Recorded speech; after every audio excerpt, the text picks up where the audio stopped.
In a previous podcast, Victoria mentions in the occult, there's a lot of discourse if we do in fact have free will. I can see where astrology, somebody might use that to argue we don't. It's already, planned similar to the planets, therefore we're planned. What are your thoughts? So I do have thoughts, and I want to make sure that my disclaimer is that these are my thoughts based on my research and just my own history and like all of my worldview. So I'm going to see the world from my lens. I'm quite happy with my lens right now. I'm always open to it expanding and being expanded upon by other people's lenses blurring into it. It's beautiful when they do that.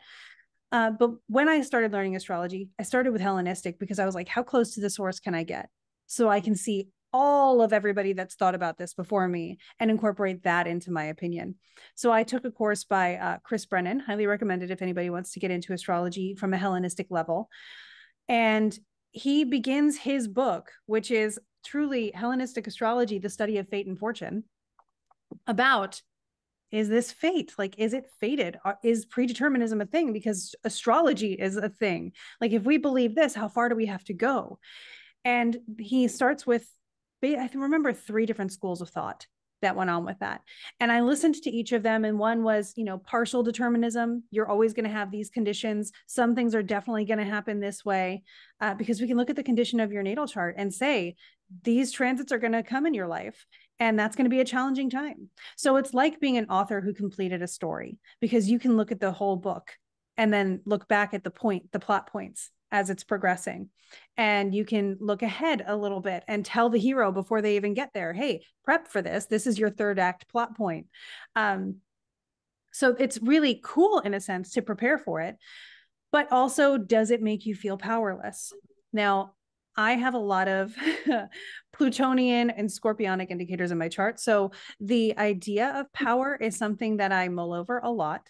And I always am striving to empower individuals. You should have the power in your hands in your own life. And so the way I see it is, when I come across something that I can't find the short answer to, I ask myself, does it make a difference to my life if it's one way or another? So I believe that we have a sense of agency in our lives. And that's the important thing. I feel like I have free will. So nobody is stopping me from having the ability to make choices. And astrology can do that if you go like super deep, and if you're always just checking your transits and all of these things. There are funny stories, and then there are like not so productive stories about people who get that into astrology. And so I always recommend, like, if you're looking at your daily transits, look ahead, give yourself a weather forecast. Is it a rainy day? How do I do in rain? Do I go out and do I dance in it? Or would I prefer to have rain boots and an umbrella and a sweater? And like, do I want to bundle up for that? Because rain and I aren't copacetic. So I view astrology as a weather report. It's a cosmic weather report.